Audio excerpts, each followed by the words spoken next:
ಇಲ್ಲಿ ನೋಡಿ 7 ಸುತ್ತಿನ ದುಂಡು ಮಲ್ಲಿಗೆ ಎಷ್ಟು ದಪ್ಪ ಇದೆ ನೋಡಿ. ಇದಿನ್ನು ಮಗ್ಗು ಒಂದು 2ರಿಂದ 3 ದಿನ ಆದಮೇಲೆ ಇದು ಹರಳ ಅಂಥದ್ದು. ಇಷ್ಟು ದಪ್ಪ ಮಗ್ಗು ನೋಡ್ರಿ. ಇದನ್ನು 7 ಸುತ್ತಿನ ದುಂಡು ಮಲ್ಲಿಗೆ ಅಂತೇಳಿ ಕರೀತಾರೆ. ಇನ್ನು ನೀವು 5 ಸುತ್ತಿಂದು ದುಂಡು ಮಲ್ಲಿಗೆ ನೋಡೋದಾದರೆ ಈ ರೀತಿಯಾಗಿ ಇರುತ್ತೆ. ಇದು 5 ಸುತ್ತಿನ ದುಂಡು ಮಲ್ಲಿಗೆ. ಇದು ಹೇಳಬೇಕು ಅಂತ ಹೇಳಿದೆ.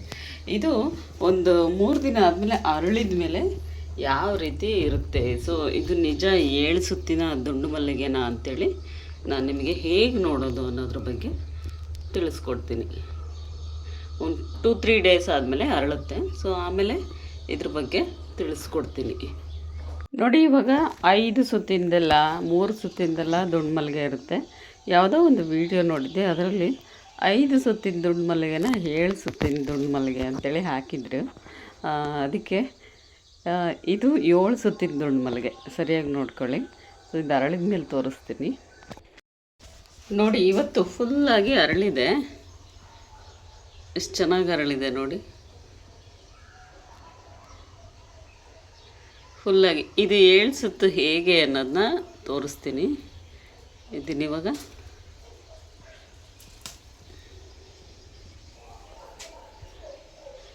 ಇದರಲ್ಲಿ 7 ಸುತ್ತು ಇದೆ, ಕರೆಕ್ಟಾಗಿ 7 ಸುತ್ತು ನೀವು ನೋಡ್ಬೋದು. 1 ಸುತ್ತು, 2 ಸುತ್ತು, 3 ಸುತ್ತು, ಆಮೇಲೆ 4,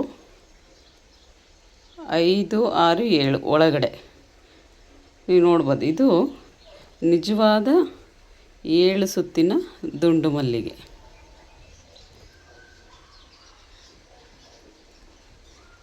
ಸೊ ನೋಡಿದ್ರಲ್ವಾ.